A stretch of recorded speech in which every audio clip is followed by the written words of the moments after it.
All right, I want to see if Rodolfo is first in the chat because my money typically is on him being the first guy to respond. But as I wait to see if he defies the other, does that. Welcome back. Oh, damn! It was just about close. I am telling you, Rodolfo Olmos, that guy is first on every single live thing that we do. He came in second this time, so Juan beat him. So anyway, welcome back to the Texas Longhorn Football Channel. I'm your host, Anwar Richardson, joined by Jason Sukamel, my main man, Alex Dunlap, and there's no Jeff Ketchum. Hold the sarcasm to yourself, fellas. He's probably somewhere around lurking. So, but there's no Jeff Ketchum this week, but it'll be just the three of us in harmony and unity. So when you guys get a chance, which hopefully the chance is now, please hit the like button, subscribe to the channel if you have not done that, just so you can get all the notifications like Rodolfo does. Because I think Rodolfo must be on some like high-speed internet something to be as first as he is. He must have that Google Fi or something to that effect. Some shit that I don't have that I mess around with. Google Spectrum. Fire, huh? I haven't heard of that one yet. No, I just made it up. Okay. It's just I don't even know what that sounds fast. It sounds fast as hell for sure. Yeah, it does. Like something called Google Fire. But yeah, so it's gonna be the three of us, and we obviously we're gonna talk a little bit. We'll talk a little bit about Texas OU. I think you guys have drank enough Kool-Aid on that. And I think you guys have had a good time with that. But I think one of the things that we were talking about beforehand, and look, Texas is 6 games obviously into the season. It's the midway point of the season, and so kind of having hopefully an interactive show. We are going to give you guys our mid-season grades for your Texas Longhorns as they sit here at 4-2, getting ready to face an Iowa State team at home on Saturday, 11 o'clock start. Jason, do you like the 11 o'clock starts, by the way? I like them better than nighttime starts, but I guess 2:30 is kind of my favorite because then I can sleep off my hangover from Friday night and give me a little time to recharge my batteries, eat lunch before the game starts. So I do like 11, but I guess I prefer 2:30. How do you feel? You're the guy that's down there early at the stadium. Man, I'd much rather do 11. I feel like 2:30 is kind of like a waste because I only get to watch a little bit of the early game, and then I got to head to the stadium, and then the post-game stuff takes forever, and then I still got to write for the next day. So 11's like the optimal. The late games is probably okay just because you get to watch the early games and then you kind of know what's going on a little bit. It's a bitch a little bit in the morning, but 2:30 is probably my least favorite. Alex, you're doing radio, right? So for you, anything after the 2:30 to 6 is probably optimal for you, right? Well, I have a YouTube show that I do over at this website called Roto Grinders at 11 a.m. our time, and my Sirius XM show starts at 2 p.m. on Saturdays. So basically that time from 11 a.m. to 4 p.m. is kind of like I'm working. So for me, like I'm opposite you guys. I don't have post-game responsibilities or anything. Like I like the night games. I like being able to go out, hang out by the grill and cook up some food and have the game on the outside TV and stuff and just relax, man. I don't have to ride up the game after you guys do, man, and be up till 2 in the morning. 11 a.m. games are great when they win. When they suck, then you got to monitor the message board all damn day and all the time. People get drunk on Saturday night and who knows what happens. People are drunk by the end of the game sometimes, Jason. Yeah, by the way, what's up to Tom G? Alex, I know you missed it, but Tom G came on the show, the Drunk Uncle show last night with El Presidente, by the way. And El Presidente made a pledge last night that if Texas makes it to the Big 12 championship game, that it will be an open bar for OB fans on him in Arlington. He seems kind of rich, right? El Presidente he's got a private jet. He's got some private jet things going on. Nice. Well, let's hope for the best, man. I'd like to go meet El Presidente in person. That'd be cool. Yeah. The only caveat to that with El Presidente is he sells homes, and I don't know if you've seen those interest rates nowadays, but we need to capitalize now because I don't know how much money El Presidente is going to be making in the future at 7%. For those mortgage rates. So. But he did put that out there last night, and we had a really good time. So, and Tom G was on there. So it's good to see you, Tom G. And I appreciate the support as well. All right, so let's start with our midseason grades, guys, as we are halfway through there.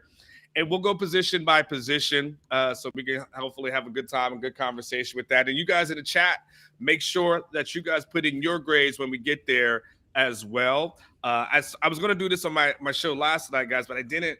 I never got around to it, and which is fine. I was always, as you know, Alex, is always good to have more material than less. So why don't we start from the offensive side of the ball? And this one's going to be a hard one because let's start with quarterback when we start giving our grades. Now, I don't know if we want to do this as a cumulative whole. Are we adding in Quinn and Hudson, and that's going to be our grade? Or we're going to do them individually? Like, because, you know, one may bring down the other. So how do you guys want to do the quarterback grades? Alex, what's your thought on this one? You just want to do a cumulative at this point? I think that's probably. I think whatever we do for the quarterback, we should do for every position. Yeah, I think cumulative probably the way to go. Personally, all right. Cumulative is the way to do it. All right, so let's do it a cumulative grade. So we've got 6-game sample. Obviously, you know, Quinn Ewers starts the season. He gets hurt versus Bama. You know, he's out. Hudson Card has to fill in. There's some rough moments, but then there's the West Virginia game that happens. Then Quinn comes back, obviously, and we saw what he did against OU. So we have to start off with the quarterback grade, adding in highs and lows. Alex, I'll start with you. What grade would you give the quarterback position so far, midseason grade? So Hudson Card's played 244 snaps. Quinn has only played 125 snaps so far. Charles Wright's played 10 snaps. So we're looking at about a 66 to 34 to 2%, 2 to 3% share between those guys. So Hudson Card's played 2/3 of the snaps. So if we're talking about the grade, 2/3 of the input needs to come from Card. Just based on the Texas Tech game, and we can talk about, when we talk about offensive line, are we going position by position with offensive line or just offensive line as a unit? We just also have to line as a unit. Okay, so, when we talk about the offensive line, we'll talk about how bad a game they played versus Tech. Now that we've gotten a 6-game sample, look and compare them. That was something I talked about in my column today. But, Quinn's been so good during the time that he's played that I just think that because if it was just Quinn and he's played the way that he's played and he's made the throws that he's made and he's put the things on tape that he's shown, I would give the quarterback an A+ if it was just Quinn, right? Mm-hmm. I think I would give Hudson something like a B- maybe, or a C+, just for keeping he basically kept the thing on the rails. There was the loss, but you don't want to ding him too much for it. I think a B- to a C+. So if I'm averaging those two things together, I guess what do I come out? A B+. Mm-hmm. B+, I think, is what I give them in total. But if it was just Quinn, I've been so impressed by that guy. I'm certainly more impressed than I thought I was going to be. I had some hesitancies about him, especially and even if we saw him in camp. Anwar, you and I walked around. We said, or was that me and Jason, just saying dude, both these guys look like dudes you would see at a Texas Pro Day from years past. Both these guys looked really good against air, and I'm like, well, if Quinn's not that much different than Hudson, how much more can we expect? Boy, you see that guy getting these football games. He is a gunslinger. He doesn't he DGAF, dude. He goes out there and he lets it rip, and you love to see it. So I think cumulatively, I'm going to go B+ for the position. All right, Alex, I got you down for a B+. Jason, what would be your grade? I'm kind of in line with Alex, but not exactly. I don't think I could give Quinn an A+. He had a bad interception last week. His second pass of his career was picked off, and he's been great. You're going to get that with him, though. Yeah, well, it's not an A+ then, man. he's probably an A- in my book. A+, I'm thinking look, I'm not even going to say what I was going to. I'm not even going to say what I was going to say because it would sound ridiculous. But if you just consider the prototype of player, and you consider it like a guy would you not say? I don't think we've seen his A+ game yet. I think as good as he was last week, he's going to have better days ahead of him. So I wouldn't give him an A+. I've got him about A-. Hudson to me probably a C+. My initial thought. Oh, don't forget Xavier Worthy with his 707 passer rating, by the way, on his one. I would have. This is off the charts. Yeah, I'm just a tick below Alex. He had B+. I'm at a flat B, not a B-, not a B+, a flat B when I combine all of the quarterback efforts. So, but see, what about when Quinn Ewers keeps playing like he's playing and he keeps throwing these picks? Because that's what he's going to do. Are you never going to consider him an A+? All right, so you would have never considered Brett Favre an A+ quarterback. peak of his career, yeah, probably. There were times when he was A+ for sure. I mean, he was a Remember prolific when he was interception Brett thrower. Favre? No, that's why I said I wasn't going to come out and say it like that. I was trying to think of a better way to phrase it. I didn't want to compare him to Favre, but I'm just like, I mean, like if you want to get out there and let loose. I mean, he put up good stats last week, but he threw a bad interception. He missed Whittington on a touchdown. I mean, he hasn't been A+ is damn near flawless, man. So, in my book, and probably should be in everybody's book. That's why it's an A+. When I think A+, I think of, some of these Oklahoma quarterbacks at 220 whatever passer ratings. That's an A+, dude. I mean, if he's an A+ now, what's he going to be if he goes out this week and throws for 320 and hits every single pass and doesn't turn the ball over? You got to give some room for improvement. A++, yeah. So are we really debating A between an A+? Is that where we're at? Or were you at an A-, Jason, for Quinn? I was at an A- with Quinn and probably a C+ with Hudson. So I was going to say, wait. So you're at a C+ with Hudson and an A-? Okay, so that gives you a solid B there. Solid B overall, yeah. I think they've been good, but I think there's room for improvement still for both of them. Yeah, it's interesting for me because here's the thing: I can hear both arguments, and I can hear it's kind of like I'm kind of in between. Like I hear exactly what Jason's saying as far as what perfection and what your comparison is definitely fair, Jason. I also hear what you're saying though, Alex. Like everything you're saying makes a 100% sense as to the throws that he's making, the difficulty of throws that he's making, the windows that he's getting them into, and if you factor in, and I don't want to. You grade on a curve per se, but we factor in who he's doing it against. Like the games he's done it against has been against the toughest team in the country, which has been Bama, and then your rivalry game in Dallas. We're a team in the Big 12, though. I mean the team there was no runway for this. By the way, big game, and then you look at the passing distribution charts, and they're just the freakiest things you've ever seen, man. Like as a guy who looks at those distribution charts for these NFL draft prospects every year, I mean, Quinn has been very, very impressive. I agree. I'm not saying A- is very impressive in my book, dude. It's just I can't go A+. I mean, he's gonna have better days. We said it on the post game show, Ketch and I did last week. He's gonna have better games than he had against Oklahoma last week. That was a really good game. He's gonna have much better days ahead of him. So I mean, I can't go A+ just yet. I think can he get to A+? Absolutely. Odie Roadkill says Quinn is A+ because he changes the program of trajectory. That I 100% agree with that. Yeah. So, listen, you guys are right there. It's funny, and it's almost like you guys this is not as crazy as the Casey Thompson argument, which at one point I should have just brought Dustin in here and see if he was available. We should have settled this once and for all. Because we got to figure out this dinner thing. Like I got to know. Oh, no, this ain't dinner, dude. This ain't dinner. I don't even remember. Was it a lunch bet? I don't even remember what the hell we bet. I think it was lunch, right? Lunch. As long as lunch at Perry's, right? Is lunch at Perry's, Alex? I think. I forgot the exact details, man. You guys can go back and listen to the podcast if you want to. Inevitably, someone does it, and then we don't give it enough play. Let's see. Tom G goes. Quinn Ewers elevates the play of everyone on the team. That's an A in my book. It's the good part of this debate that we're having is that we're debating like super, super great versus great, right? So at least we're having a conversation that's on the positive side versus when's the last time we've even come close to debating A grades versus B+ grades for like a quarterback, A+ versus A-. Like ain't been since I've been here, and that was obviously the Swoop's first year. I'm gonna go for overall. I'm gonna go B+ for me. Just because Hudson, Hudson brings it down just a little bit, but I got to factor in that he's been, injured, so I can't discredit that. But Texas Tech did happen. Like they couldn't move the ball in the second half. That can't be, negated or debated as far as that is concerned. But West Virginia did happen as well, so I got to give him credit for that.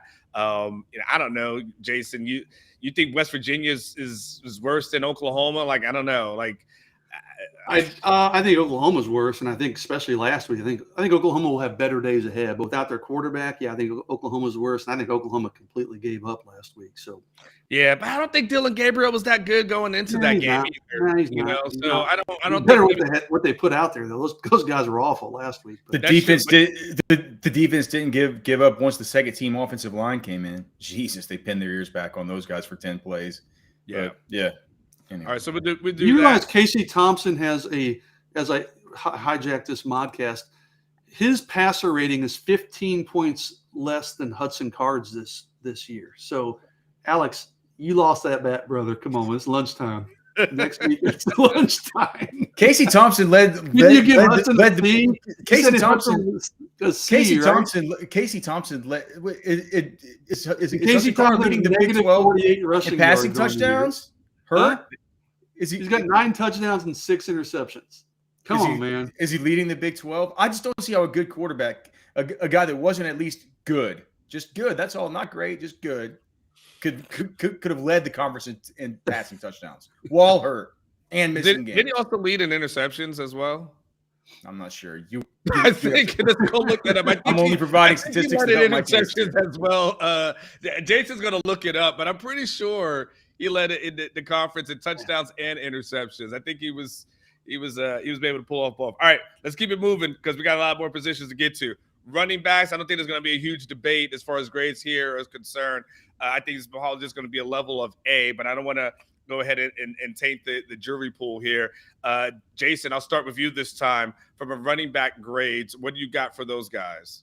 It's interesting, Anwar, because statistically they're not playing as well as they did last year. If you're just looking at their yards per carry and things, but and Bijan did have. We all love Bijan, but he had that fumble that was a big part of the reason Texas lost that game to Texas Tech. So you can't go A+ for the running backs, but those guys have been good. The offensive line, the run blocking has gotten a lot better in the last couple of weeks, but it wasn't always great. So those guys really had to fight for what the yards they did get. So I'd probably go A- as a whole on the running backs. Again, statistically, they haven't been as good as they were last year in terms of yards per carry, that type of stuff. More involved in the passing game, so that's a plus. But that fumble, man, you can't. I mean, that was a huge play this season that we'll all remember as a big play, a big negative play that was a big part of the reason Texas lost to Texas Tech. So overall grade for me for the running backs would probably be an A-. Ooh, Jason, a tough grader. Let me see them. Let's see if Alex agrees with this one or not. All right, he's got an A- down on the board. Alex, what do you got? I mean, anything involving Bijan, I'm not going to have a minus with it. And like Jason said, it's been a lot better these last 2 weeks. I wrote about it today, just about versus sort of historical precedent, what it's like stringing together 2 games like this that have graded out in my system, in my deep dig system.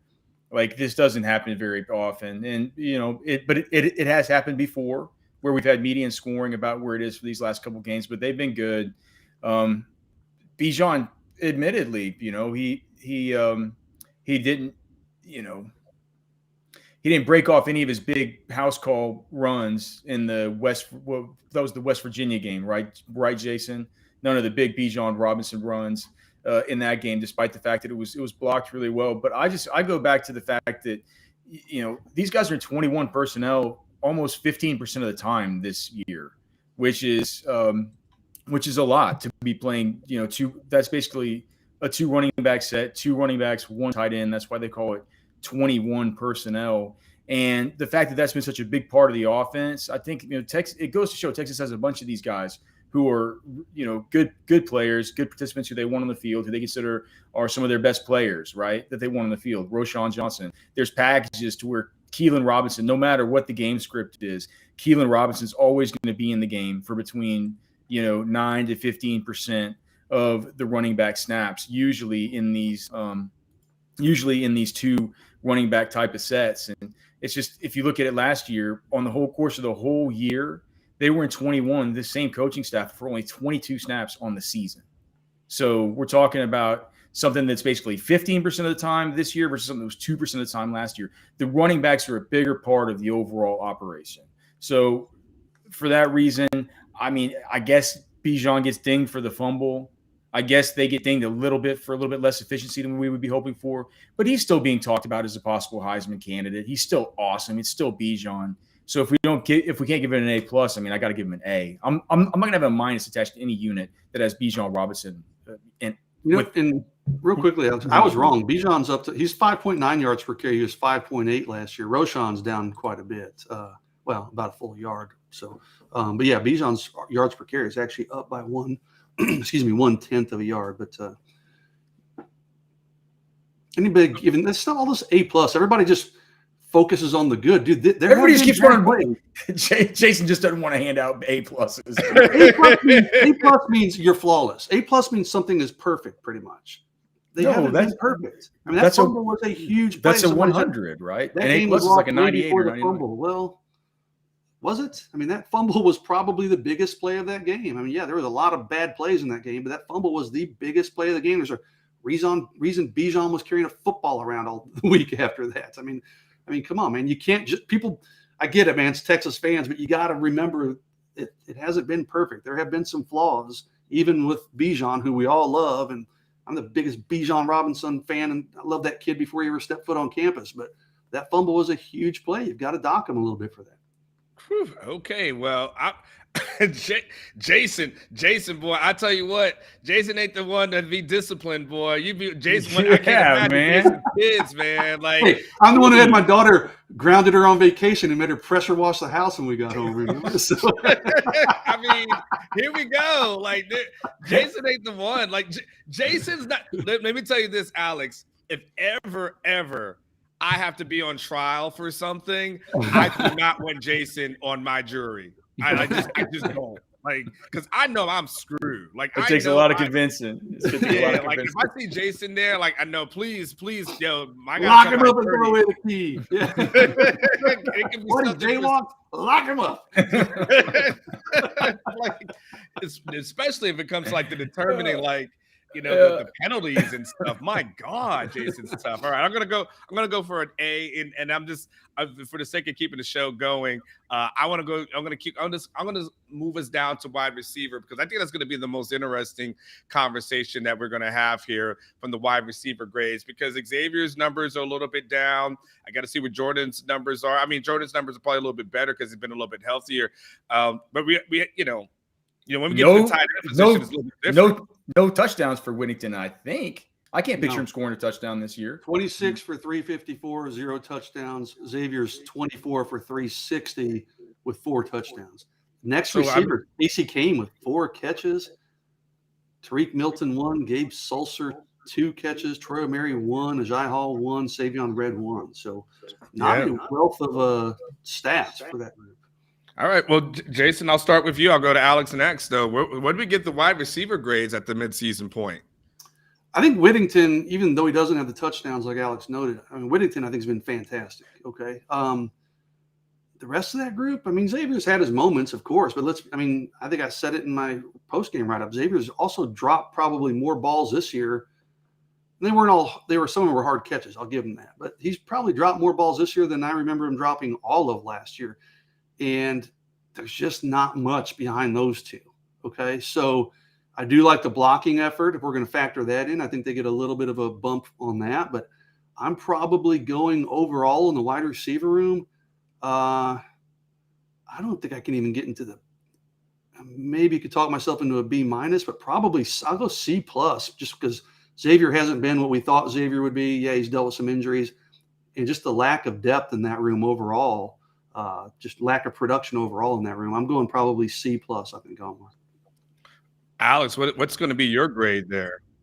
One thing I'll say about these guys is they're kick-ass blockers. And that's something that we don't really talk about much, man. But if Bijan can get the edge, they can get out there in front and they can stock block for sure. All of them. Hey, my man Paul made a good point. Listen, if Quinn Ewers was playing the whole season, this wide receiver grade's a lot higher, but hey, you got to play with the hand you're dealt, right? So, but that's a good point by my man Paul. So. I just wonder, like, it's confusing to me. Ajay Hall got no snaps this last week. I don't know what's happening with that. Tariq Milton only 3 snaps, but it's good to see Brendan Thompson getting it. Brendan Thompson's only played 29 snaps this season. He got 16 snaps this last week. We had Savion Red got to play half the snaps he's played on the season this last week, just in some kind of garbage time. But basically, when we're talking about these wide receivers, we're talking about Jordan Whittington, who's played about 86% of offensive snaps.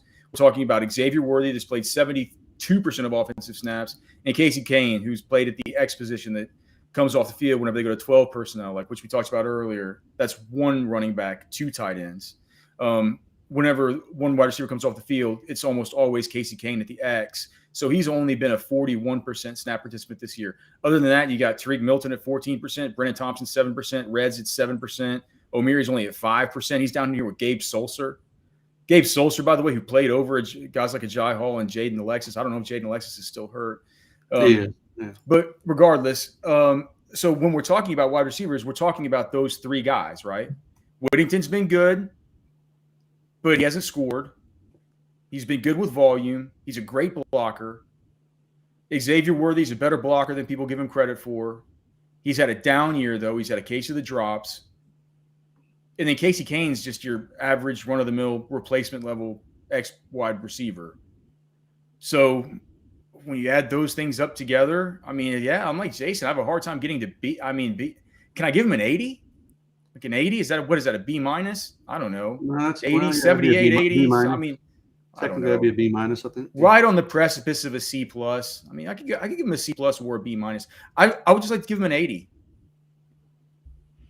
I mean, it's fair. I mean, it's so you're right there at a B. I'm probably leaning a little bit more to the to Jason, maybe at that C plus range, just because I mean I think it wasn't Jordan missed. Didn't Quinn sail one on Jordan that could have been a touchdown pass in that last game, right? So it was either him or Xavier. I can't remember which one. Whittington. Yeah, I thought it was Jordan. The one on Xavier, he didn't sail it. That was just tough, man. That was the back of the end zone. Tough play to make.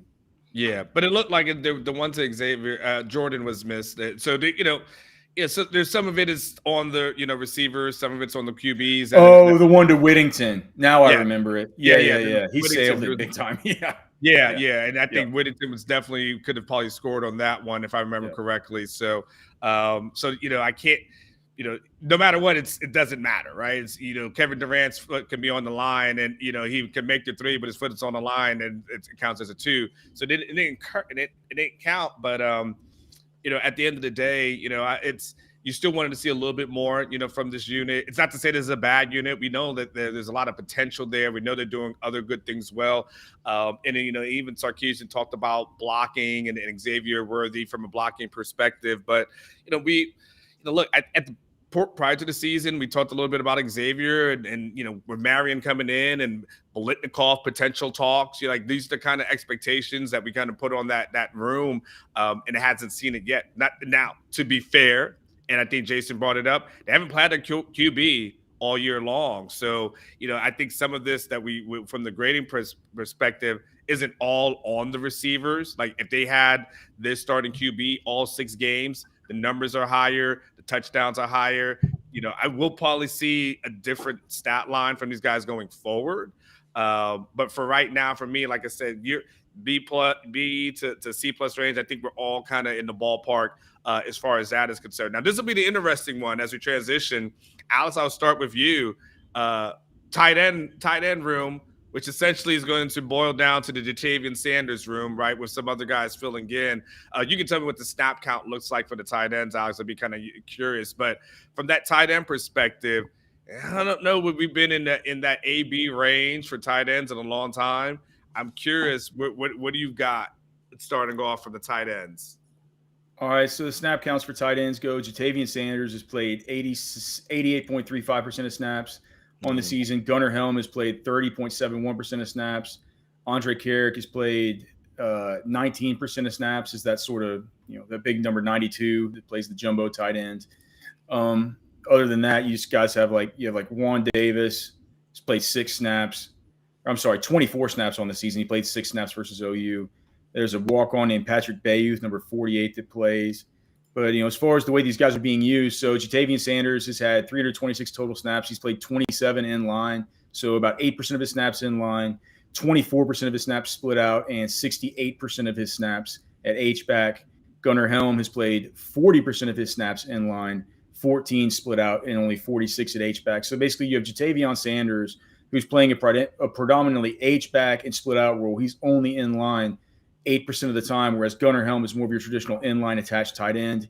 You see him attached 40% of the time. You see him at H-back 46% of the time, which is 20% of the time less. Then you see Jatavian Sanders. You see him only split out 14% of the time. Of course, Carrick is always going to be attached. He's played 68 total snaps. 83% of them have been in line. And so these other guys, they really don't matter. So Jatavian's clearly your big-time sort of playmaking down the field and also kind of run-blocking option. He's not been quite as good in run. He's had good moments in run blocking. He's also had some kind of big screw-ups. But I don't know how you cannot say he's been just a dynamic weapon. Just split out up the seam. You know, he's been awesome. You know, I keep thinking who's been a better tight end since like David Thomas, right? Well, that's an NFL caliber tight end. I mean, Jason, can that at least be an A+? A+? Well, you tell me. You're the one handing out the grade right now. I mean, I just compared to what Texas has had, and look, I understand that Jeff Swaim is an NFL player. I understand that Andrew Beck is an NFL player. I understand all that stuff. But man, these guys were not dynamic, down the field, game-changing athletes the way that Jatavian Sanders is. That guy's looking like a dude who's absolutely poised for not just an NFL career, but like he looks like Jermichael Finley or something. Serenity. What's up, Serenity? How are you? In the great state of Wisconsin. I give it an A. Yeah, I give him I guess maybe an A, 95, 96, like A to A+. Alex gives us these ranges, A to A+. Well, no. All right, how about this? 96. Okay, well, that's an A to me. A+, right? A+ to me would be like 98 through 100. No, it's 96 to 100, isn't it? So an A has to be exactly 95? I think you have windows like 90 to 93 is an A-. I give him a 96. So I'm not sure if a 96 is an A+ or an A. You guys can decide. I give him a 96. I think 97 to 100 would be probably an A+. Also, well, our searches that up. Hey, speaking, I want to go back to that. You can somebody had a super chat like if Bijan doesn't fumble, does Texas win that Texas Tech game and is in the top 10? I think so, because I just think Texas would have been able to run the ball and score touchdowns in overtime better than Texas Tech would have. So I do think if Bijan didn't fumble, I think Texas would have won that game. And yeah, I think they probably would be in the top 10 right now. All right, hold on, Jason. All right, here we go. An A- is clearly none of us have gotten A's. A- is 90 to 92. A is 93 to 96. A+ is 97 to 100. And I was off by 1 point. And so I wasn't giving the range. I was saying I don't know where my 96 falls. So I guess 96 was an A, right? 96 is an A. My answer to this, I was at an A even before Alex's point. I'm not going A+, but yeah, I've seen a lot of B+ and stuff in the chat. I'm like, what more do you want from the tight end room, man? Those guys have been, well, one of them has been really, really good. But yeah, even Gunnar Helm, when his number's been called, he's performed well. I mean, Carrick's blocked well, Alex breaks it down. I don't, but Sark said today he's been very pleased with Andre Carrick and what he's been able to do. So I think the tight end room has been very good. I'm at a solid A, not an A+. There's not a position on this team I'm gonna give an A+ right now. I think Quinn Ewers can get to A+. And he'll have A+ performances, but I will not give an A+ to anybody, any position on this team right now. But A for the tight end room, a flat even A, certainly for me. I mean, Jatavian leads the team in touchdowns, right? So touchdowns, receptions. So I mean, that says a lot. That's going to make up for something in there. I'm probably just at a solid A, just because some of the other things, maybe things that Alex has noted from his film breakdown as far as a couple of missed blocks and what that may have entailed as far as an impact is concerned. But I'll go with solid A. I can't go anything. Jason keeps talking about the Bijan fumble, man, but JT had a hand in that too. So the the miss block has a little bit to do with that. So, Alex, I just want to make sure I'm writing this up. Alex, your grade ended up being an A, and Jason, your grade ended up being an A. So we get all straight A's around. Now, Alex, Jason and I will just sit back and relax because this is offensive line grading time. So we will just sit back. We'll come back to us about 5 minutes whenever you get done. But we know this is your wheelhouse. So, Jason, you want to go and grab a drink somewhere? And let Alex just take over. You want to meet and then we'll come back and finish the broadcast. I'm just fucking with you, Alex. Alex, start. What you got? Well, I mean, let's just look at it. Geez, there's just like if you look at it versus historical precedent, right? So if we're looking at sacks allowed plus TFLs allowed plus quarterback hits plus quarterback pressures plus sacks plus penalties, Kelvin Banks and Christian Jones since the year 2013 have had 1, 2, 3, 4, 5, 6, 7 players better than them in those metrics out of the 67 different tenures or the different seasons within these players' tenures. I've graded at least 100 snaps during their time at Texas, and 1, 2, 3, 4, 5. So 5 of those 7, no, 6 of those 7, if you consider the fact that, I'm sorry, 1, 2, 3, 4, 5, 6, 7, 8. So it's 9. 1, 2, 3, 4, 5, and 6 of those 9 are collecting NFL paychecks, at least on a practice squad. Those are guys who've been better in snaps per disruption than Kelvin Banks and Christian Jones this year. Christian Jones has gone from being an afterthought to being somebody who will be drafted this year if he continues playing in the way he's playing. Kelvin Banks will be gone after 3 years. Hayden Connor is now at, and those guys are at 40.8 and 40.7 snaps per disruption allowed and or penalty cause. Hayden Connor's at 36.7, where only 13 players in that same database are better than him.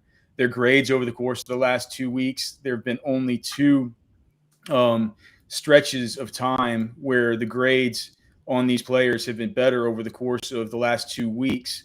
And that, let me pull it up. I pulled this up earlier.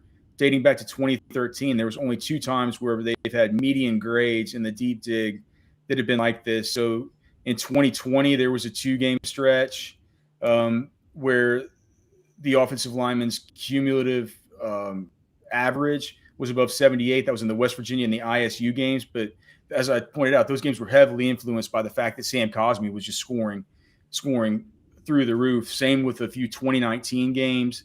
And then in 2017, before Connor Williams got hurt, he had his best game of his career versus San Jose State in that second game of 2017.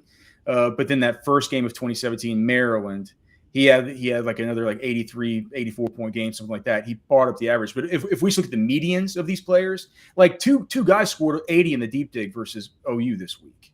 Like that doesn't happen. With the way that Kelvin Banks and Christian Jones are playing, with the way that Cole Hudson over the course of the last 2 weeks has sort of reset his bar. He was bad to start the season, man. Cole Hudson was legit bad.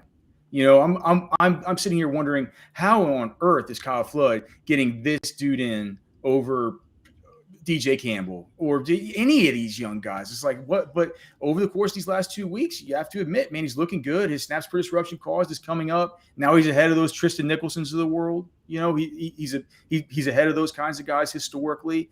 And if we're just looking at the course of the last 2 games, he's actually on par with about on par with a guy like Jake Majors. Jake Majors probably over the course of the last 2 has been bad because he gave up 3 run stuffs versus Oklahoma and he had 2 false start penalties. So Cole Hudson, arguably over these last 2, has been better than Majors.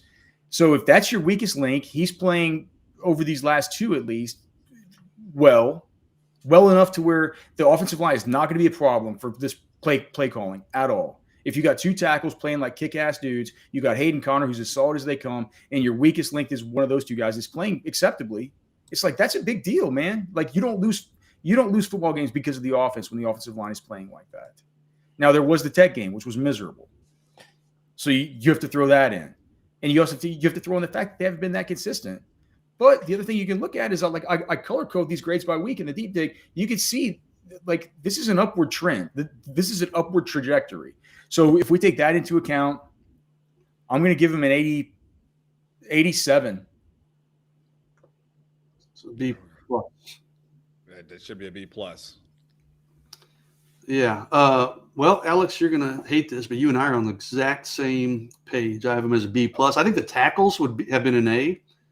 I think the interior line, it's gotten better, as you said, but it hasn't been at an A level if we're taking the full 6 games. This is a team that couldn't run the ball at all against Alabama. The run blocking has been a bit inconsistent. I mean, West Virginia was tough sledding against the run. So overall, like I said, A for the tackles, probably B minus for the interior line.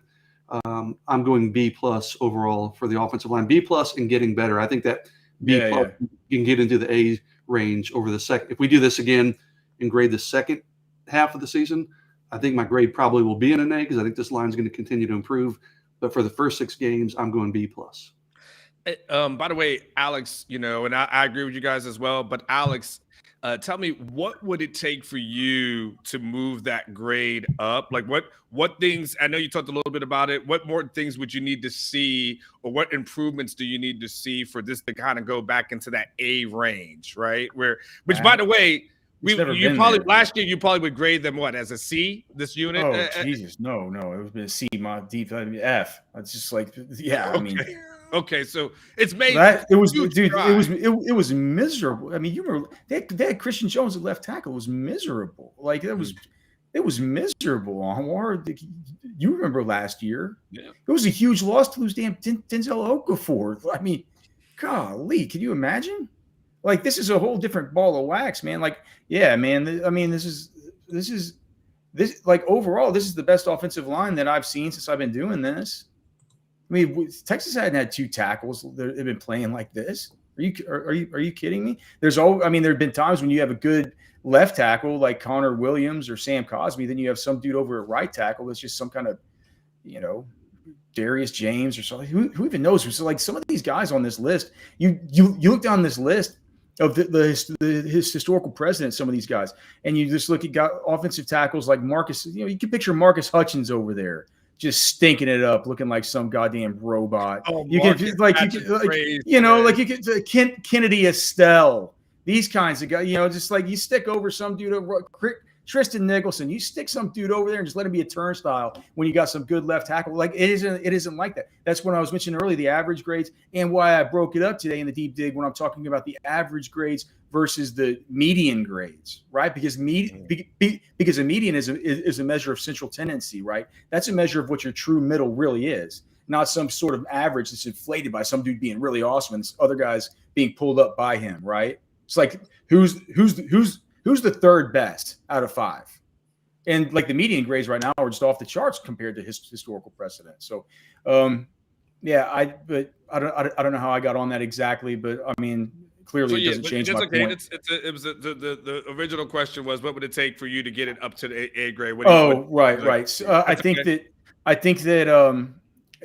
need to see, if Hayden Connor plays like he plays and these 2 tackles play like they play, if we can just get a little bit better, more consistent play out of Jake Majors and right guard, whether that's Cole Hudson, I think at this point it'll be Cole Hudson based on the way that second offensive line looked in only 10 snaps versus OU. I know it's not a fair comparison, but it feels like they're locked in on Hudson for now. It feels like it's going to take an injury to that guy for DJ Campbell to see time this year because that these coaches hate more than anything changing up routines, switching things up midstream. Coaches, man, we all grew up around coaches. They just don't do that. So if we see improvement from Hudson and we see improvement from Jake Majors to where they're just, I think that, if one of those guys can even be more consistent to where one of them is your for-sure weak link and that one for-sure weak link is operating at a level above expectation, then I would move it up to an A.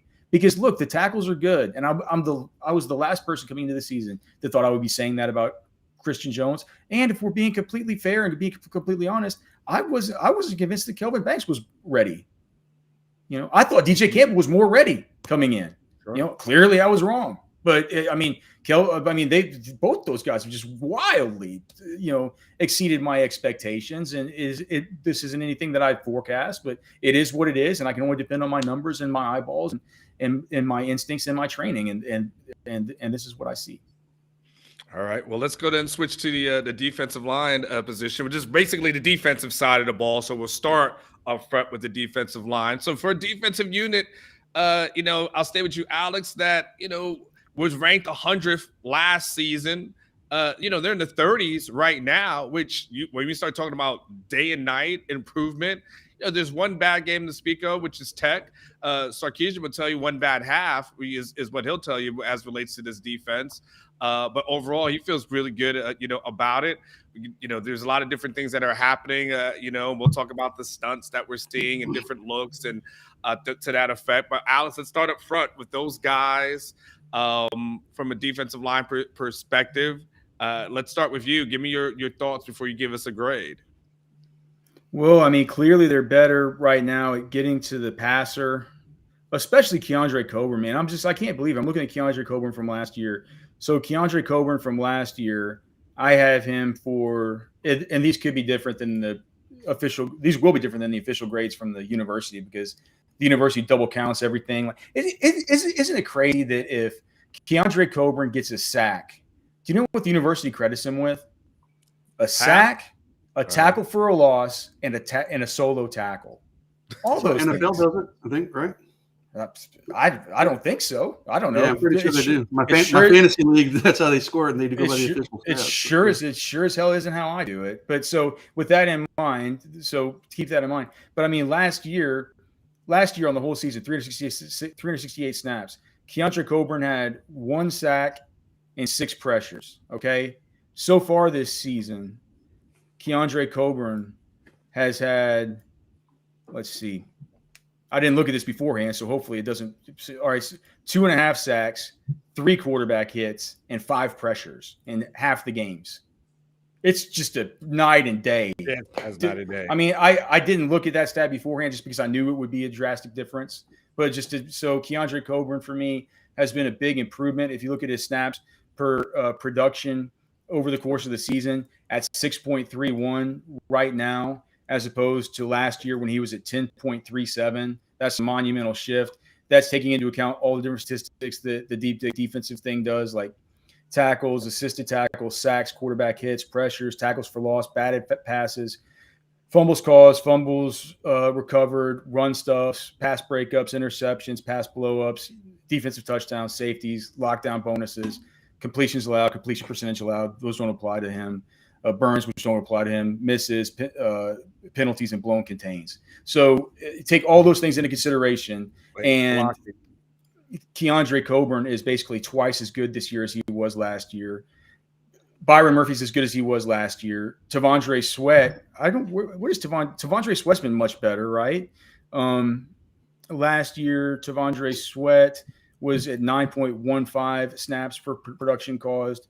This year, Tavandre Sweat is at 8.66, but he's been he's gotten 3 quarterback hits and 5 pressures on the season. He's also had 2 batted passes. I mean, this is just a more disruptive group across the front. The one problem this group still has is they don't have a kick-ass pass rusher. They just don't. They don't have one. Barron Sorrell's good, but he's a strong side defensive end that's not necessarily a bend the edge demon in the backfield. He's more of a traditional strong side defensive end, and he's been a good player. He's been a good player. He's played 243 snaps for the Horns so far this season, and I think he's leading the team in pressures. Yeah, nine pressures on the season. So he's getting to the quarterback. He's getting the sacks. I believe what does he have? 3 sacks on the season? I've had 3 sacks and 3 quarterback hits along with 9 separate pressures. So I mean he's getting after him. But do they have the true demon on the other side? Because if they thought Sorrell was that guy, wouldn't they move him over there to the buck end? So I would say Sorrell's been good. The defensive tackle position has been good because Sweat's been playing there. Alfred Collins has been a letdown. Moro Ojomo's been better than expected. Keandre Coburn's been a revelation. Byron Murphy's been who Byron Murphy is. And then that buck end is Ovi has been disappointing, but at least it's better than Ray Thornton. So I'll give the defensive line a 87. What? Alex just won't say the grade. Like it's literally grades, but that's fine, Alex. I will convert it for you, and I'll say B plus if you don't want to say it out loud, and that's fine. Be interested. Is Mr. Sorrell in the chat today? I'll be interested to see if he's hanging around. Sometimes he's around. I'll be interested to see if he is, what his thoughts are. Okay. Wait, back on the side. I'm feeling 2.0 would be great. The leash is off. Looking forward to the D playing more instinctive. So he is in there. And by the way, he follows it up with saying, "Come on, Alex." You don't like hearing your son leads the team in pressures? Come on. I think there's the other stuff. If you said like if they thought he was that guy, they would move him over. I think maybe that's what he probably is. Okay, sorry. No. Hey, Alex, say it with your chest, Alex. Don't back down now. If you said it, say it with your chest, Alex. I said what I said with my chest. It's the I'm sorry that I kind of said under my breath. No, you said it out loud. You didn't say it under your breath, but it's okay. Listen, it's how you feel. It's how you feel. Motivation is motivation. That's why he's here. If he was here for any other reason that he thought it was just sunshine and rainbows, I'm sure he wouldn't be around. So, all right. As Mr. Sorrell gets in the chat and is talking, and we'll tell you where he lives too.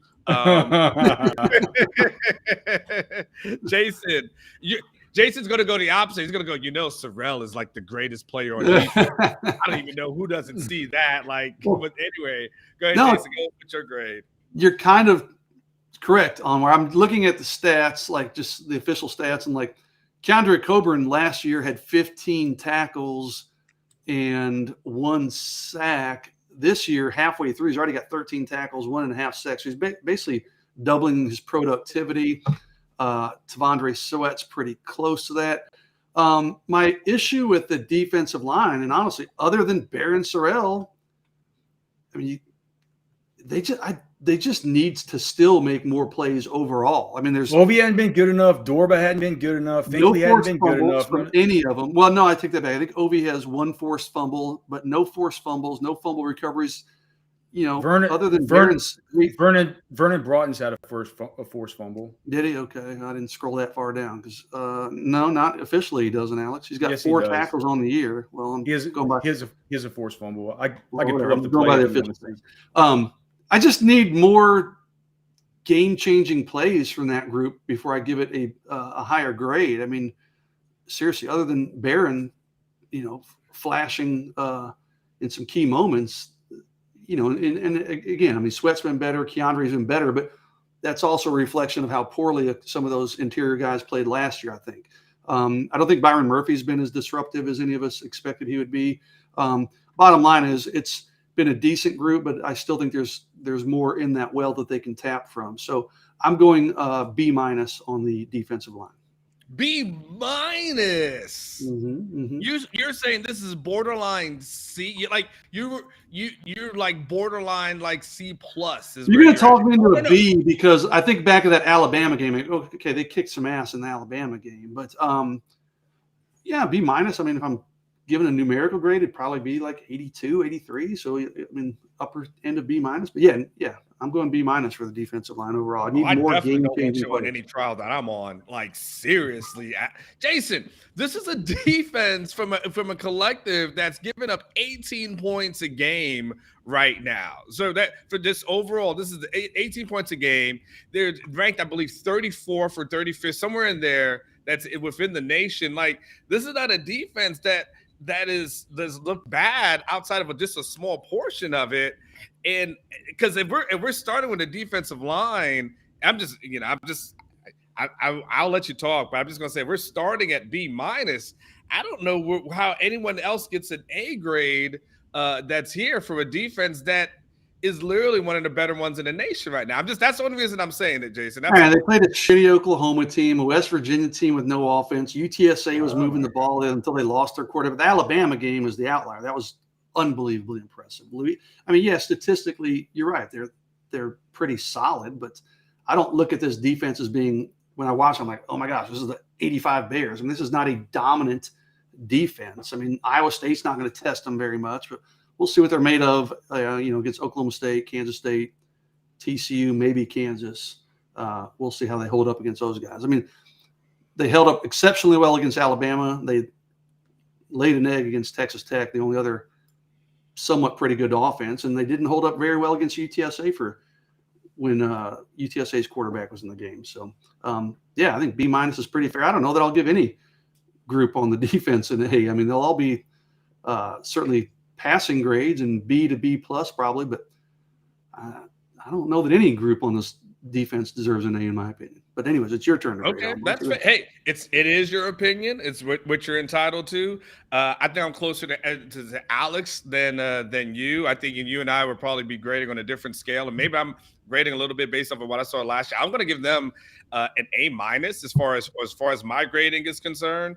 To everything Alex has said, as far as the improvements that every single person that's made on this defensive unit. And Byron Murphy was supposed to be one of the best players on this defense. Has he made improvements? Okay. Wow. I called you catch, but that was my reflex. I'm so sorry. That should tell you everything you need to know about your thing, because I called you catch by accident, which means you interrupted me and I don't agree with you. So there's that, right? Got combative, yes. That's how much I've worked with him. Okay, but did the Alabama game happen? Like, did the Alabama game happen? So you could say, okay, they played bad teams for 4 quarters without the starting quarterback. That we saw this team pretty much hold serve, and outside of course the last drive, which happened. You can't negate what the last drive was. They still was pretty damn solid, if not excellent, against that Alabama team. If you go back, okay. By the way, Alex, can you do me a favor? When you go to your grades, can you go back? I'm sorry, man. I'm so busy looking for this goddamn Vernon Broughton college fumble versus Tech that I'm about to shove up Jason's face. I'm sorry. What are you saying? Can you do me a favor? Can you go back to the Alabama game and look at the defensive line and how you graded those guys against that Alabama offense? But because it's easy to say this was a bad. They did it against a bad Oklahoma team. They did it against Tech teams and not West Virginia's not that good. Okay, let's go back to Bama, because after the Bama game, I know we were all throwing a ticker tape parade for this defensive line. So let's go back. In the Texas Tech game, people wanted to fire Pete Kwiatkowski. I mean, You can't just highlight one game, dude. I can highlight the game versus the number 1 team in the country, can't I? Yeah, well, you need to highlight the game that they sucked against a bad Texas Tech team. Okay, so then I can highlight all the other games that you don't want to count. So what are we going to do? I'm not that impressed about containing West Virginia. I'm not that impressed about and that Oklahoma offense last week was awful. I mean, come on, dude. You shut them out. That's impressive. But that Oklahoma with no quarterback, that's a terrible, terrible Oklahoma team. So the Texas defensive line versus Alabama, what I find notable here is that they got between all the defensive linemen, if we're counting just the defensive ends and the guys who play both defensive tackle and defensive end, like Alfred Collins and Morwa Jomo, and the 2, total nose tackles, and Byron Murphy and Keandre Coburn. These guys had 12 combined sacks plus hits plus quarterback pressures, which is absurd in that game. That's an absurd output from your defensive line versus a team like Alabama. I could look and see that the sacks plus hits plus pressures for any other game, and we're not going to get 12 for that unit. So they played well versus Alabama.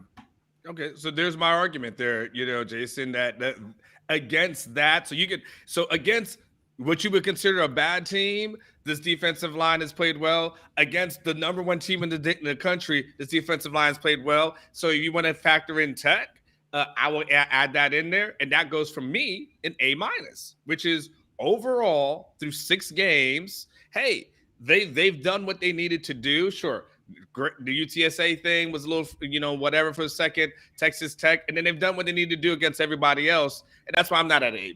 That's why I'm at A. I'm at A-. I'm at a solid 91, 92-ish or something to that effect. But when you do what you do against that team, that's where I'm at. That's all. Thanks. Well, you must be giving A's across the board on. I'm going to be curious to hear your grades across the board on defense. So. For the team that someone just noted is 30 something in the country. Like, I mean, 35th in the country. Yeah, I'm gonna have pretty high grades. I will be. Yes, I will have pretty high grades for there. All right, let's go back. Let's go to linebackers. Okay, let's go and listen. Jalen Ford is currently leading the Big 12 in tackles. Right, so Jalen Ford is leads the Big 12 in tackles. I had this because I was talking about this last night. On my show. DeMarvion Overshone is 6th in tackles. So Jalen Ford leads him with 58. DeMarvion he's is 8th. DeMarvion's 8th, Omar.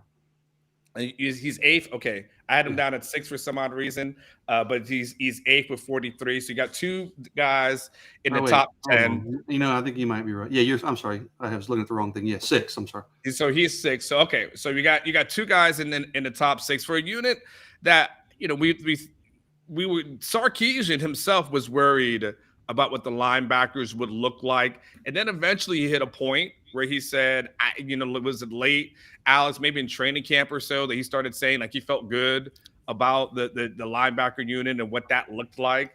And so here we are, Alex, I'll start with you again, because you've got all the numbers in front of you. Give me your assessment and then give me your grade.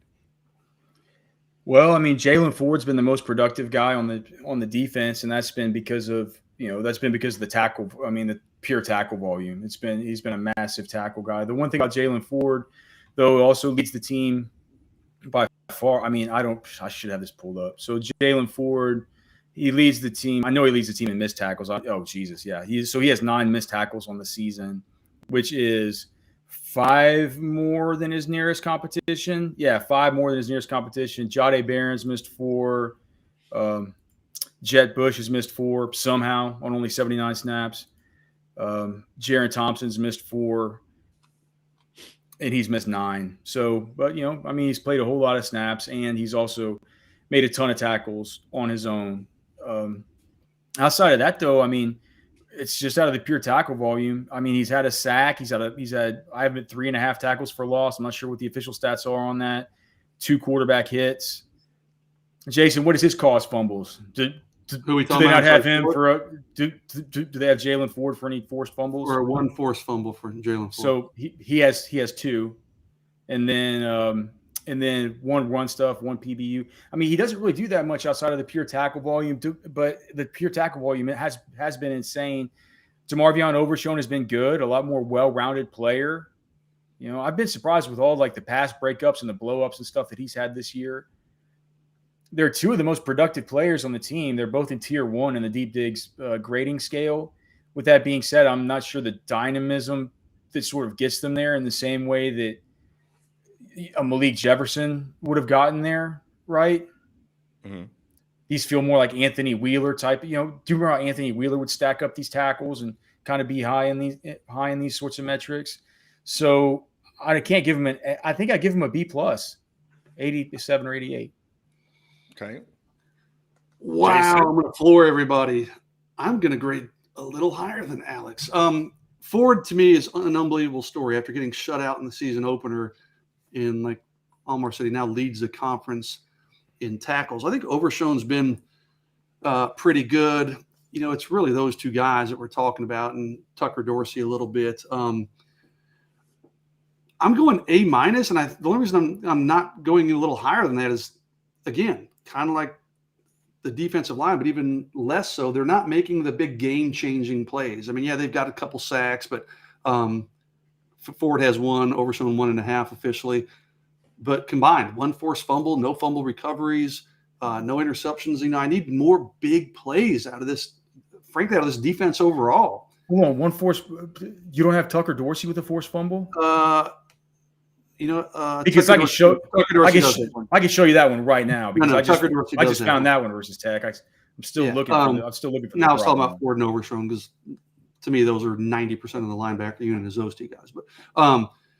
But I just need more big plays from this group to go much higher than that. But I think they've been very good, very productive. So yeah, A- would be my grade for the linebackers.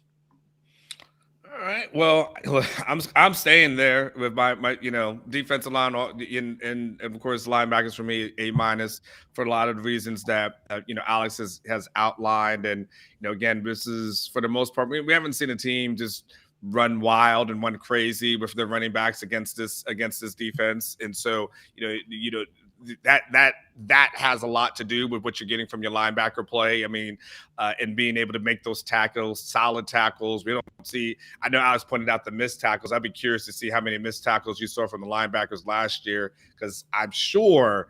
So last season, oh god damn, I forgot, dude. I forgot how many tackles Josh Thompson missed last year. But even so, man, like last year, so the linebackers last year, the most tackles out of any of them was DeMarvion Overshown. He had 10 on the whole season. So that's one more on the whole season that Jalen Ford has right now. Jalen Ford on the whole season, 343 snaps last year, had 8 missed tackles. Luke Brockermeyer on 480 snaps had 9 missed tackles. People remember all Luke Brockermeyer's missed tackles. So Jalen Ford's missed a lot of tackles. I mean, the leading missed tackler on the whole entire team last year was Jaron Thompson on 523 snaps. He missed 13 tackles. He missed a tackle once every 40.23 snaps. Right now, Jalen Ford is missing a tackle once every 35.77 snaps. Wow. Okay, so let's go. When we go to the DBs, Alex, do you want to separate them? Do you want us to do cornerbacks and safety, or do you want to lump them into the DB category? I say lump, dude. I mean, we've been going 105 so far. I mean, we can definitely lump them together. All right, let's do DBs and let's do special teams, and then after that we'll go into our parting shots at that point. Okay, so Jason, I'll have you start up with the DBs. Do you like it? Because I've been having Alex just do it just because he's got the statistical stuff in front. So I'd hate for you if you like to say something, you're gonna have a stat, but I know you have your stats as well. So you start with the DBs. Give us your thoughts and your grade. God, lead the dating like back. Good Lord. Looking at the Big 12 tackle stats, Jaron Thompson and Anthony Cook are both in the top 9 technically. So you got 2 of the top 10 tacklers in the conference in that Texas secondary. Deshaun Jameson leads the league in. He's tied for the lead in interceptions. He leads it in pass breakups. He's tied with Jade Barron, by the way. Yeah, for interceptions. Yeah, there's about 7 or 8 of them that have 2. But yeah, you're right. Jade's in that group too. So, Ryan Watts has been kind of weirdly. You don't really hear his name called a whole lot, especially the last few weeks. But I think that secondary has been really good. I'm not sure Anthony Cook's not the best player in that secondary, in my opinion. That dude shows up every single week. I mean, Jameson's a big play waiting to happen. He's played really well, had a good bounce back season. So, if I went A- on the linebackers, I'm probably going a solid A for the secondary. I think that group's been really, really good. Jason, Alex, what do you think? I mean, I don't know what people could complain about with the secondary. Well, I mean, what's there to complain about? Where are these big games from the Traylon Burks of the world, or the David Sills of the world, or any of these other a-holes that Texas has seen over and over again that just go off for these monster performances against them? I mean, I'm trying to think. Am I missing something super obvious? Am I missing some player that Texas has faced this year that I guess the only guy is that number 1 for Texas Tech, right? Mm-hmm. What's his last name? Price? Yeah. Miles Price? Yeah, Price. It's like that's been the one time where you said geez, this guy, why can't they stop him? But I mean, and that was more kind of schemed up to kind of get on the linebackers and stuff than it was on the DBs. So look, Deshaun Jameson had a completion percentage allowed last year of 64.52% when he was clearly targeted. This year, he's just been so much better. He's only allowing a 30% completion rate when he's clearly targeted. Ryan Watts isn't that far behind at 50% right now. Ryan Watts, the thing with him, though, is he's had 2 coverage burns and also 2 big penalties along with some blown contains. But, yeah, I mean, dude, Deshaun Jameson, what is it, like 4 PBUs and 1 blow-up? What do they have him for in PBUs on the official stats, Jason? 5? Or does an interception count as 1 double counted? They've got him at 5 passes defense, yeah. Okay, so 4 PBUs and 1 blow-up. So that 1 blow-up was extremely violent. Ryan Watts hasn't been quite as active on the ball, hasn't been quite as good in coverage, and has gotten burned twice as compared to Deshaun Jameson, who hasn't. I was trying to – those guys, I mean, so between those two guys, that's 374 snaps, 285 snaps. The only other guy's been really, it was with a big enough sample to really talk about is Jameer Johnson, who's played 140 snaps and who's not been very good. 80% completion percentage allowed when clearly targeted, only one pass breakup for him. So that's the corners. The nickel is great. Jahdae Barron scores touchdowns. Jalen Gilbo is probably, besides Byron Murphy, probably the most effective direct backup on the team. And then with the safeties, I think they're two of the strongest players on the team from a production standpoint, and Jaron Thompson and Anthony Cook. Anthony Cook was the best player just on a production basis in the nickel last year on the whole team anyway. So I just, what's there to complain about? I mean, I'm just trying to figure out what I could dock them for here. They played well. I'll give them an A. Alex, I can't disagree with you on that. I think it's A's across the board. I mean, Alex, if you had said going into the Texas OU game that Marvin Mims would be held to one reception for -2 yards, no one would have taken that bet. I don't think any OU fan would have taken that. I don't think any Texas fan would have taken that. So so there's a quarterback injury that happens, but this is a DB unit that, to your point, Alice, they're not giving up a ton. This is not, and even last week, Deshaun Jameson gets an interception, and out the Wildcat. The moment that they try to get tricky, then they make them pay. So we've seen them be solid. If you've seen them be good, you've seen the improvement. And even Sarkisian was talking about, look, they know Deshaun Jameson isn't the biggest guy, but they've challenged him to be, one of the more tougher guys, on defense. And I think you've been able to see that. So for me, I think it's been a solid A, nothing to, complain about, at all. And of course, too, within that, the tackling, I think has been good. Alex, how many missed tackles have you recorded for some of these DBs? Like, what's the number? Because when I see it, just from the naked eye, it seems like I'm not seeing a lot of missed tackles from that unit. All right, so I'll just look at the snaps per missed tackle on the season, and let's see who the highest ones are. So snaps per missed tackle. So the best among people who've had a missed tackle is Tavandre Sweat, 197. The second best is Ove Igwofu, 152. The third best is Deshaun Jameson, 142.5.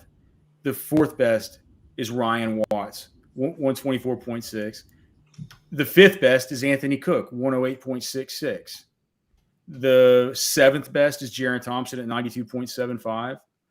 It's funny, the worst are all linebackers. Luke Brockermeyer's at 13 snaps per missed tackle. Jed Bush is at 19 snaps per missed tackle. Jamon Tapp, he hadn't played hardly at all, but he's played 22 snaps. He's missed a tackle. Devin Richardson has played 25 snaps. He's missed a tackle. Jalen Ford is, like we talked about earlier, 35.77. You got to get to your first DB here. It's Austin Jordan, who's only played 38 snaps, and he's missed one tackle. So as far as your contributors on defense, as far as the secondary, 1, 2, 3, 4 of your starters are in the top 7 as far as guys who are most trustworthy with not missing tackles. So your observation, definitely, the numbers do prove that observation to be true. All right. Well, let's do this. Let's go into special teams. Like, Alex, you may not have a lot of statistical data on that one. So you can put that laptop down. That I'll be just like you boys on this one, man. I don't think Bert Auburn. Bert Auburn's missed a couple of big kicks, right? Jason, he's hit a couple big kicks. He hit big kicks against Texas Tech and Alabama. So I think he's missed one 3 versus kicks. Alabama too. Yes, he did. He missed one against. He missed a short one, like a 20-yarder. I want to say against Alabama.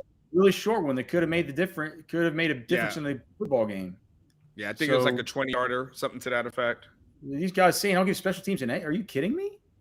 Special teams lost the football game versus Alabama. So Texas can't kick a field goal versus OU. Not that they needed to. But There was it was blocked. All right, that's fine. Blake's saying it was blocked. It's fine. But all right, fine. That's still special teams. And there was still that issue with the snaps and the holds. Do you guys remember? I'm old enough to remember it. So no, I'm not giving. Have you guys? I don't chart this. Like I fast forward through special teams. But has there been a return touchdown? A kick return? No, I don't think there's been a return. No, I don't think there's been a return. And people in the chat want to give this thing an A. Why? All right, we'll start with you, Alex. Then what would you give it? What is the average grade of a kid that I give him the same grade that I had in college? The kid that goes to class without a backpack, don't take my books, don't take any notes, sit my ass down in the chair, get through, and hope when the test comes, I just get a passing grade. That's what this thing was. That's a C. That's a good solid C. Okay, so what about Keelan Robinson? Returned a punt for a touchdown. Now, do you throw that in there for the block punt, right? A block punt, right? Yes, that's right. There was a punt block. All right, so yeah, a good solid C. Every now and then you knock one out of the park. It's a C. Okay. Special teams A. Well, I mean, I think they're just doing it just to tilt me now. They just want to get me angry.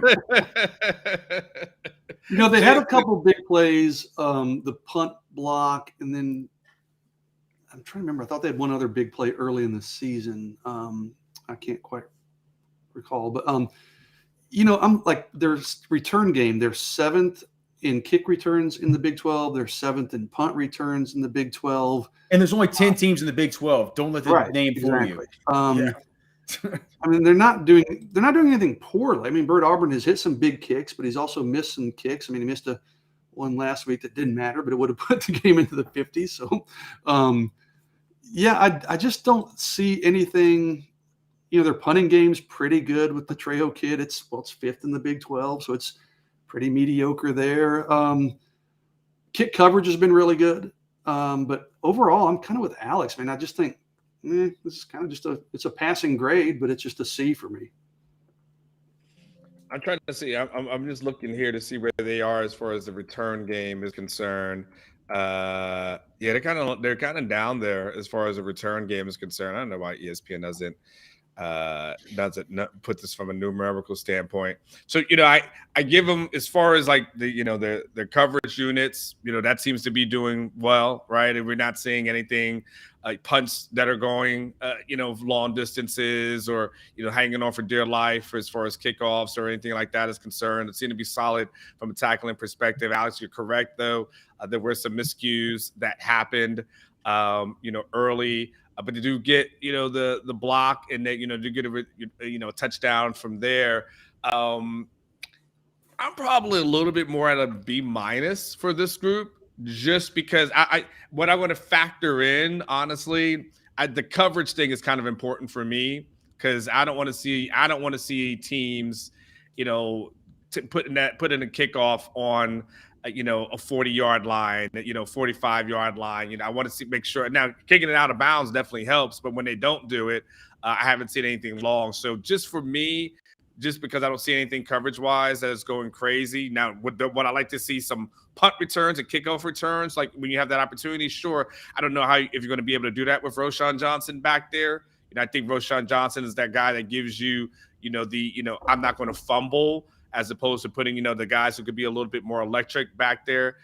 But that being said, for me, it's probably just kind of at a B-. Not that far away from where you guys are, but probably at a B-. What did you want to say, Alex? Oh, nothing. Like I said, I don't really. I just. I mean, I think that's just my myself into a B+, just because Trejo's been pretty good when he's come in. So a B+. So from a C. I'm sorry, a C+. I'm sorry. Yes, C+. Oh, I was yes. I was like, that part, All right, good. So so here we go. So we're wrapping up. Alex gave the quarterback a B+. You've gave the running backs an A, wide receivers a B, tight ends an A, offensive line B+, defensive line B+, linebackers B+, DBs an A, and special teams was a C. Jason. Well, I gave the quarterback an A+, not a B+. Oh, A plus. I'm sorry. I thought it was a B plus, but No. You said Quinn Ewers was A plus. Yeah, quarterback. But you factored in Hudson Card, and your overall grade was a B. Oh, sorry. Yeah, I'm sorry, man. You're right. Yeah, Onward. I shouldn't have corrected you because when I factored them both together, I said B plus. Okay. No problem. Yeah. It's all good. Jason gave the quarterbacks a B, running backs an A minus, wide receiver group a C plus, tight ends an A, offensive line a B plus, defensive line a B, 82%. This is the only time he actually threw something like that out there. Linebackers an A minus, DBs an A, special teams a C plus. I apparently was probably one of the more generous graders. A B plus for the quarterbacks, A's for the running backs, C plus for the wide receivers, A for tight end, a B plus for the O line, A minus for the defensive line. Linebackers was an A minus for me, DBs for an A, and then special teams were a B minus. We'd have to add them all up to see what the overall grade was, but that would take a little bit too much time. So instead of doing all that, why don't we just go start thinking about some parting shots? We're going an hour and 20. We got another video to record right after this. I'm sure a lot of us, Jason's been drinking water over there. I'm sure a lot of us need a bathroom break. So, Jason, I will start with you. Give us some parting shots. Let's go ahead and wrap it up. Yeah, kind of a big recruiting weekend this weekend for Texas. A lot of most of their committed guys I'm expecting in town, including Arch Manning. I think Will Randall's supposed to come too. His coach seemed to think. Jonte Cook, Trey Wisner, Jaden Chapman, Malik Muhammad's a big one to get back on campus, and there'll be some 2024 guys there as well. And literally, like 5 minutes ago, I was just messaging with Micah Hudson, the 5-star 2024 receiver, and he said he might now try to come to the game. He wants to meet Arch Manning, so he's going to try to come, but he has homecoming that night. But he said since it's an 11 a.m. kick, he might try to come into the game to watch the Texas game and still make homecoming. So that'd be a huge development if he does make it in for Texas. So we'll have a list and kind of go through these guys. I've got several more names on my list here, but in the war room tonight and kind of give our thoughts on each one of them. So, big recruiting weekend for Texas. I'm not saying they're going to have a windfall of commitments or anything crazy like that or even get a commitment, but anytime you're getting your committed guys back on campus, kind of building those bonds up again, that's a nice development for Texas. Alex, go ahead and give us your grade. And by the way, actually, not a grade, your parting shot. Alex, I need you to do me a favor because we got 300 people watching live. I didn't do this at the beginning. Tell everyone about My Perfect Franchise because I did not do that at the beginning. So sorry for that. But tell everyone about My Perfect Franchise before you go into your parting shot. You guys got an ad read or something here for me? Let me see. I think I got some kind of read. All right. So are you a displaced corporate executive or wanting to put your career in your own hands? Or are you an experienced entrepreneur wanting to diversify?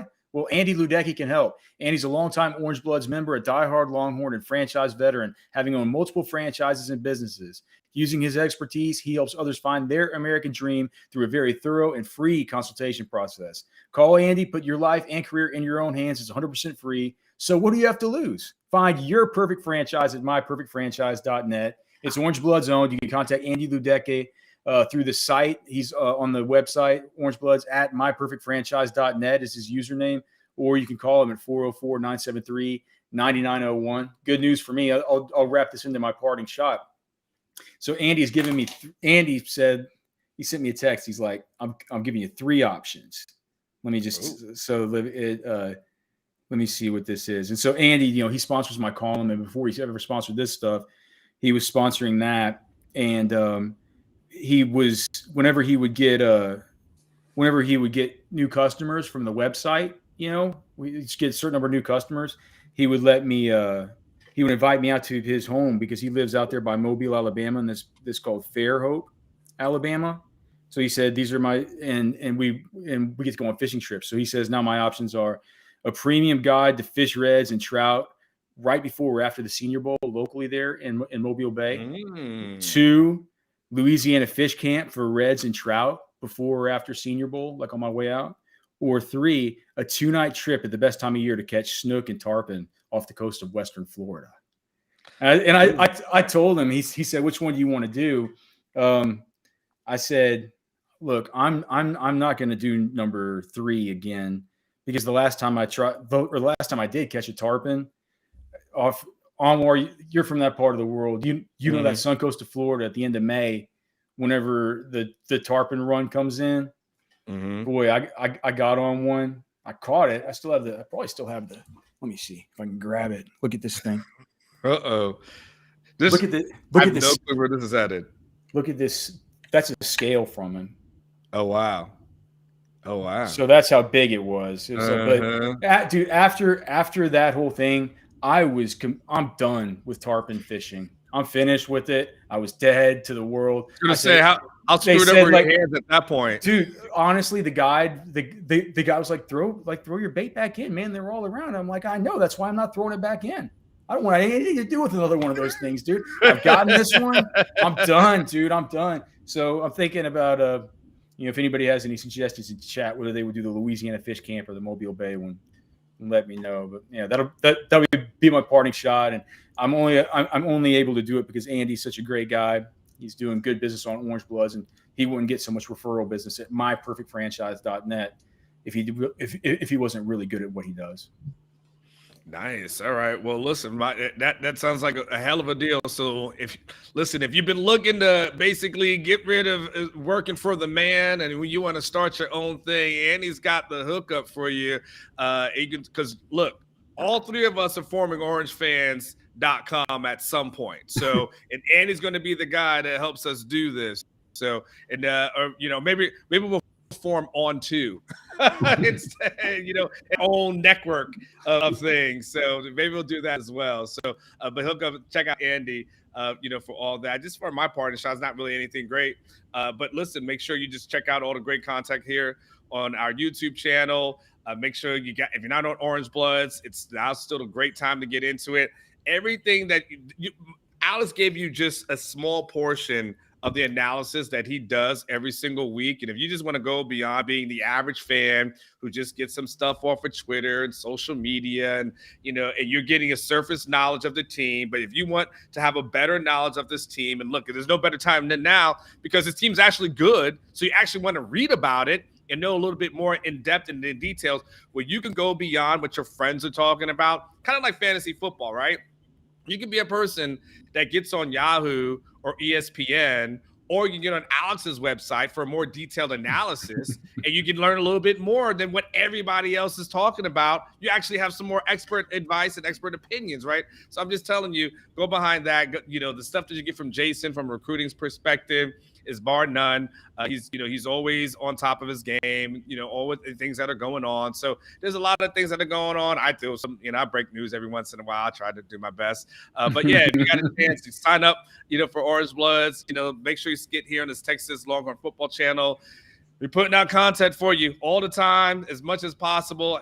We're going to do a bathroom break and record another video. Like Thursday is a hell of a day for us. At some point, some of us got to get kids. So that's what my parting shot is. So listen, if you made it this long, thank you so much for doing it. Make sure you check out Catch an Eye on Saturday. We have the post-game show that will go live as soon as that thing is over with. And hopefully it'll be after another Texas win because you guys are really nice after wins. So Jason, for Alex, for Catch, who wasn't here, he's doing something. And for Blake, our producer, who's been working everything behind the scenes. And for all you guys who, were able to check us out, thank you so much. We'll definitely talk to you soon. Have a safe week. Have a safe weekend. And hopefully your Longhorns give you something else to celebrate. Till then, talk to you guys soon. See ya.